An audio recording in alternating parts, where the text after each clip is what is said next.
These were some tough acts to follow. Good morning to all the family and friends of Bill Benz, gathered here today to pay our final farewell. I am Michael Wolfson, a friend of Bill's and his family. I am saddened and at the same time honored to have been asked by Ruth and the family to make a few remarks about Bill. This will be tough, but bear with me. I think the last time that I spoke at a religious service was my bar mitzvah 60 years ago.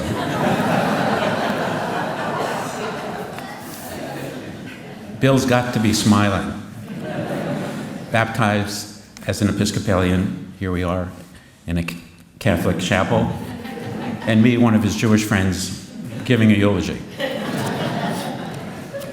I have known and worked with Bill for over 30 years, and I consider him to be my best friend. It is amazing to me that we were able to develop and maintain such a close relationship, given the fact that we lived 2,586 miles apart, at least according to United Airlines. We shared the joy with the family of George and Molly's wedding in Massachusetts, Alec and Mele's wedding in Chico, and my daughter Jennifer's wedding in Massachusetts. All of us know that Bill was a phenomenal conversationalist, or at least a phenomenal talker. But more importantly, Bill was a great listener. I learned this trait about Bill when we worked together on several patent law cases in the 1980s and 90s. No matter how hard I worked on an issue, researched it, reviewed the documents, analyzed the law, and was convinced that I really had it knocked, Bill would hear me out, and then he would say, "Well, have you thought of this exception or that exception? And what if this happens?" I also ran with Bill. Granted, that was a few years back when we could do those things. And more recently, it would be walks in his neighborhood. Bill would always suddenly stop so he could make his point, and fortunately, we could catch our breath. When we ran together at the Stanford track, Bill would drive over and we parked the car, and he'd put the key over one of the wheels, as if someone wouldn't have had to steal the car. You couldn't go for a walk with Bill without a lecture on who owned a particular piece of property originally and now, who was the original architect, or whether this one was owned by Steve Jobs or Steve Young, or it was being built for one of the newer guys from Google or another tech startup. We would manage many walks and talks and breakfast at Izzy's Bagels with good friend Tom Wheelock. It is amazing to me that Bill knew so many people in Palo Alto. We'd go for coffee at Pete's or breakfast at the French Brothers, run into some old running buddy, or meet a Stanford professor who taught some esoteric course that Bill managed to know from either work, a social activity, his running, his singing, or his cars. One of the things I loved so much about our relationship was that Bill and I were able to talk about many different things. Ruth would describe this as two old men kvetching. We talked about our families, our health, how we were aging, politics, and our cars. We also talked about personal finances, about how much we earned and saved. This was an easy conversation with Bill as we lived far enough apart. Would have been much more difficult with somebody living next door to you. With Bill, I never felt that we were in a competition, though. He was just honest and sincere. Knowing this much about Bill sometimes surprised me when he would deny himself certain things that many of us wouldn't fret about and would just go out and do it.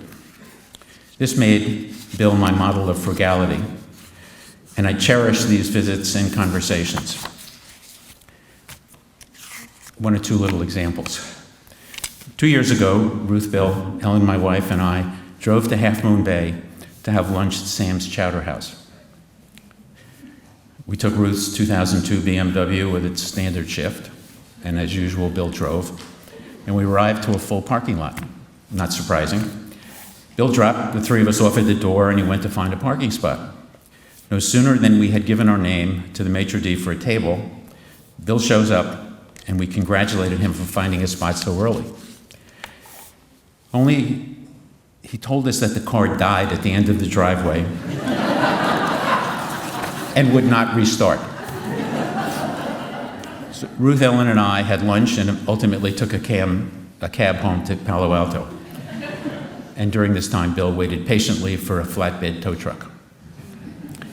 Bill was clearly pleased with himself that he had bought the 100-mile towing package from AAA. Ruth was hopeful that Bill would finally upgrade her car to one with an automatic transmission. Ruth really wanted an automatic transmission. In this way, she would not have to experience the quivering left leg on her drives up to Chico to visit Alec and Mellie. But Bill held out, and he declared afterwards that he had the car repaired just as good as new. I tried to convince Bill during that visit and subsequent ones that it was time, but he held out even with gasoline fumes permeating the passenger compartment. Bill was just not to be rushed. A year and a half later, he called to report that he had just bought Ruth a new car.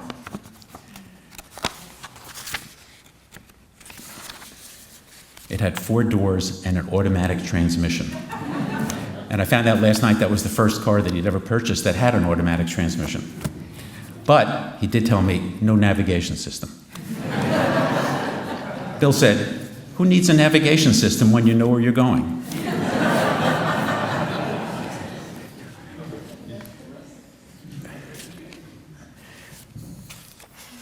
My bottom line is that Bill always knew where he was going.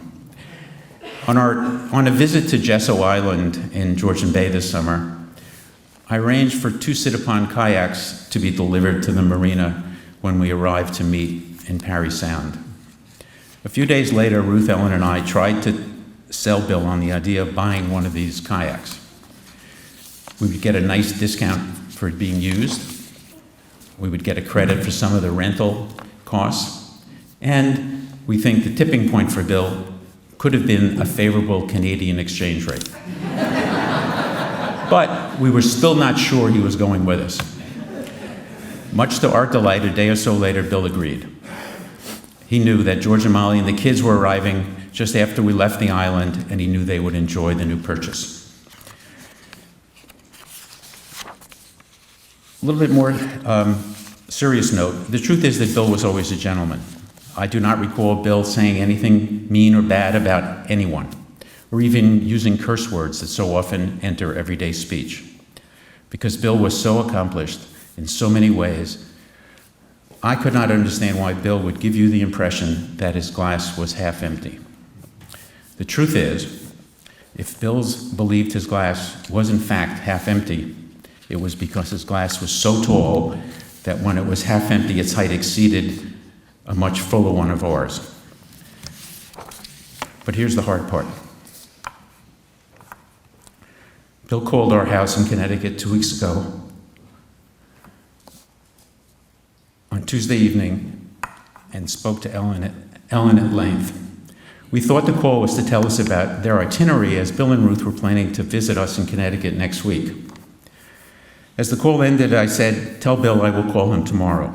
Needless to say, as things turn out, that call never took place. The next day, there was a message from Ruth. Need I say more? I will forever miss that conversation.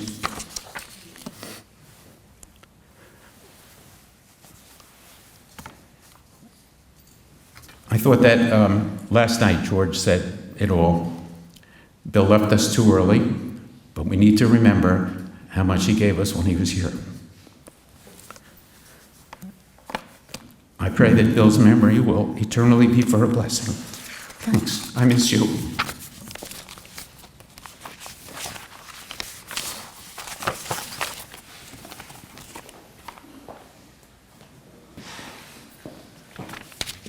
Good morning.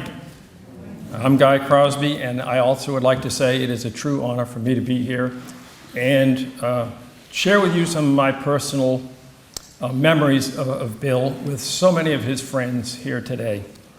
So many of you don't know me, but I have given countless lectures in my career, and I enjoy doing that very, very much, but I find it very, very difficult, of course, to talk about a very dear friend and one that I loved and cared for so much. I have the same kind of affliction as our House of Representatives Speaker, John Boehner. I tear up very, very easily. So what I have done today is I have brought a little crutch, one that I hope will help me bear up and focus on the thoughts that I need to talk about today. So I'd like to bring out this little crutch and explain a little bit about what it is. You recognize, I'm sure many of you do. I'm going to put it up right here. So that is, if you don't recognize it, is Porsche number 1. And that was the first Porsche ever made in 1948.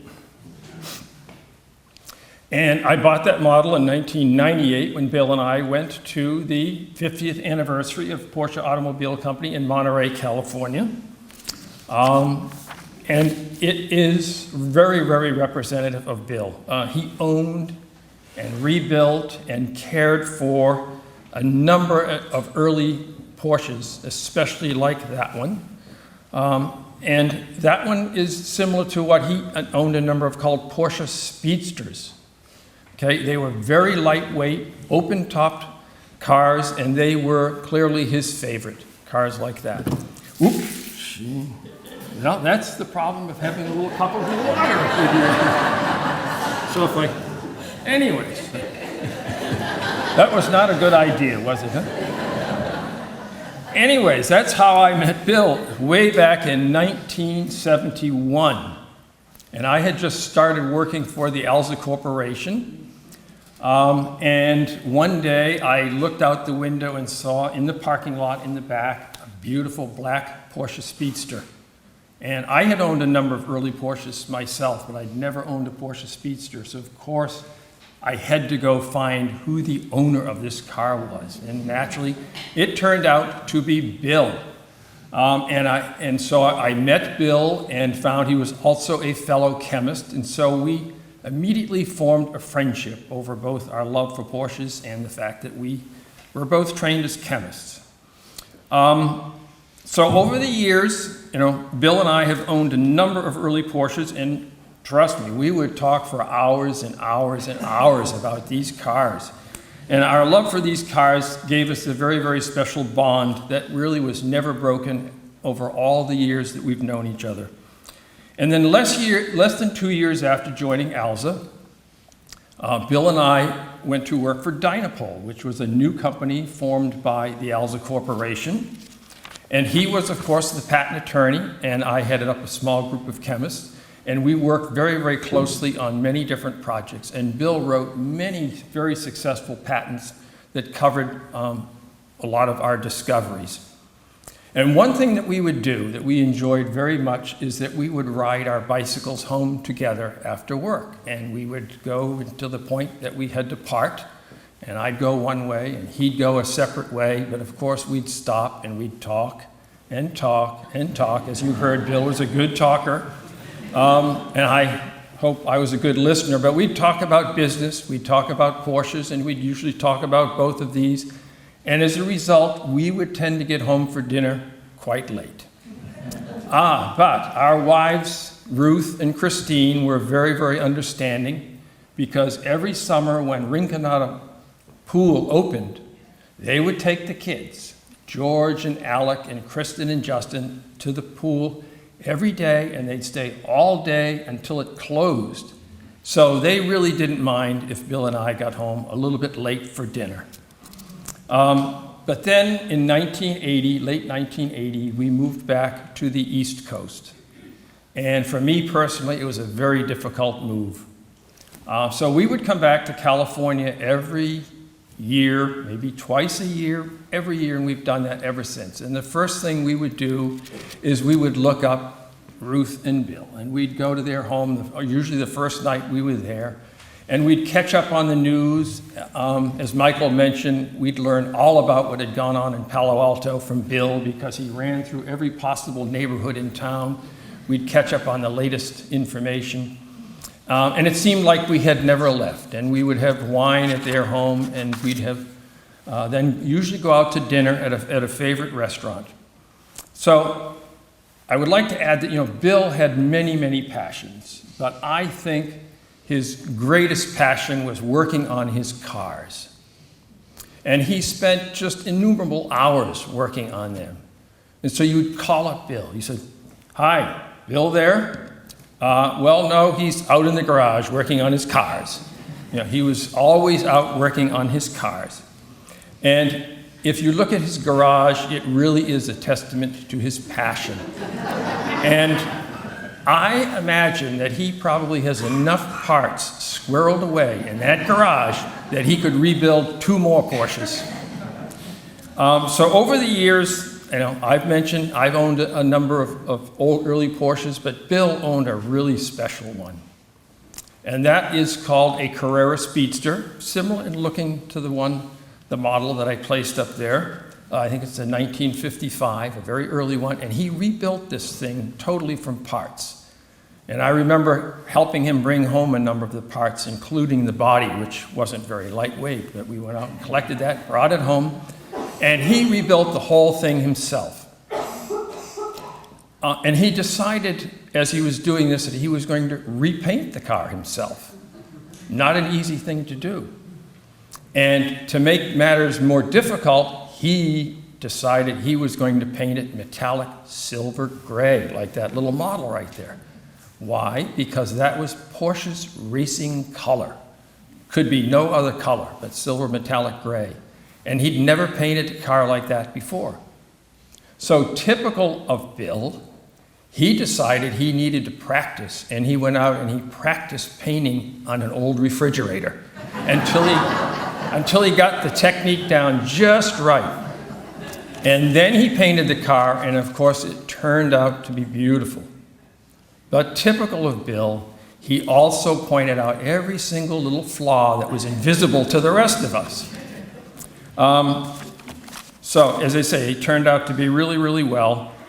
And one other thing that I should mention about Bill is, as you've heard, he was really an excellent driver. And he probably would deny this for sure because he was such a very modest person. Never would admit that he was a really very good driver. He was a driving instructor for Porsche of America.